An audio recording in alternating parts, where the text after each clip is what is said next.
Who are you? This question is a matter of the highest importance.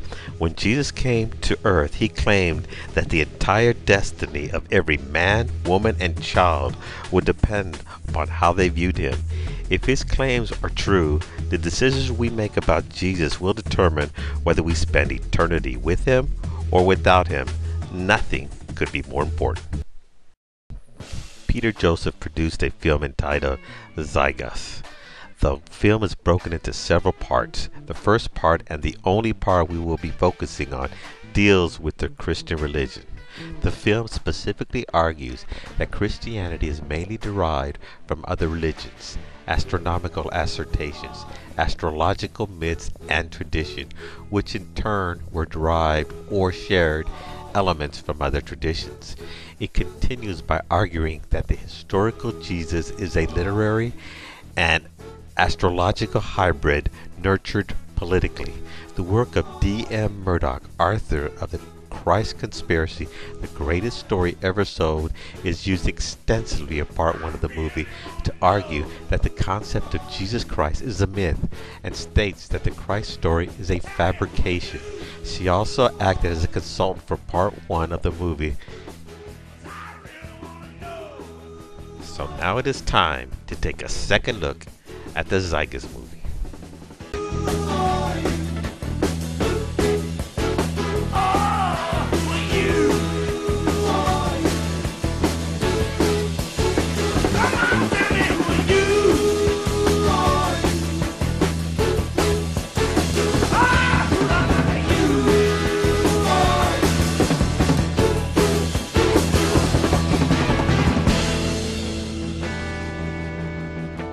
Attis of Phrygia, born of the Virgin Nana on December 25th, crucified, placed in a tomb, and after 3 days was resurrected.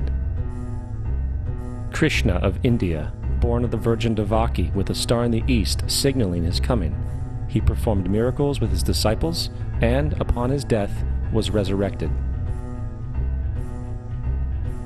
Dionysus of Greece, born of a virgin on December 25th, was a traveling teacher who performed miracles such as turning water into wine. He was referred to as the King of Kings, God's only begotten Son, the Alpha and Omega, and many others. And upon his death he was resurrected. Mithra of Persia, born of a virgin on December 25th, he had 12 disciples and performed miracles, and upon his death was buried for 3 days and thus resurrected. He was also referred to as the Truth, the Light, and many others. Interestingly, the sacred day of worship of Mithra was Sunday.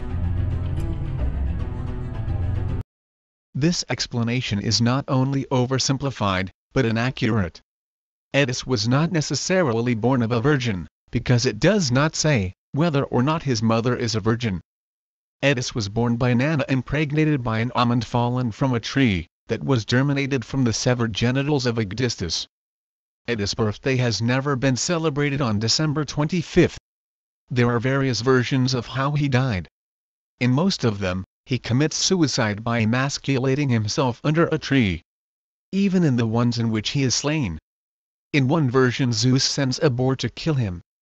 In another, a king rapes and murders Attis. There is no reference to Attis being resurrected.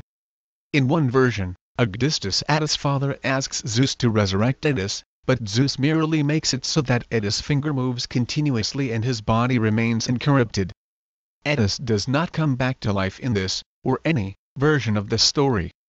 Also, this story dates to 150 AD at the earliest. Krishna was of the royal family of Mathura, and was the 8th son born to the princess Devaki, and her husband Vishudeva. According to references in the Bhagavata Purana and Bhagavad Gita, it has been interpreted that Krishna died around 3100 BC. There is no mention of a star in the east signaling his birth in the literature, nor was he resurrected upon his death. There is, however, some evidence in various tales that he did perform miracles. But that's about it. Dionysus was always celebrated on January 6th. Also, his mother, Semele, daughter of Cadmus, was impregnated sexually by Zeus. He was not born to a virgin. He was a traveling teacher. However, this phrase loses any similarities with Jesus when we deal with the specifics of what Dionysus did. Jesus traveled in a limited area, while Dionysus supposedly traveled most of the known world including Greece, Persia and Arabia. Jesus' miracles were healings and such. All positive miracles. Dionysus' miracles were judgments against those who defied him. While Jesus came to heal and to save, Dionysus didn't seem to help others. When people defied Jesus, he reasoned with them and tried to help them. The earliest possible reference to Dionysus turning water into wine was by Achilles Tatius in the Greek romance, The Adventures of Leucippe and Cleitophon, which was written in the 2nd century AD. It mentions a Tyrrhenian myth about Dionysus introducing wine to the world, with Dionysus calling it the water of summer and saying this is the water, this is the spring. It's not clear whether this is a real Tyrrhenian myth being mentioned here, in which case it may be pre-Christian, or just something Tatius was inventing for the purposes of this story. Either way, Dionysus is not actually turning water into wine, but simply calling the wine a type of water. And we cannot reliably date this myth to any earlier than the 2nd century AD. We know that Zeus had other male children, so Dionysus is also not his only begotten son. The titles listed above, such as King of Kings and the Alpha and Omega, are not sourced in the movie, nor can I find any evidence that these titles ever applied to Dionysus. Dionysus died each winter and was resurrected in the spring. But again note, it was not for 3 days but the entire winter season. And this is done not once but over and over again, every year.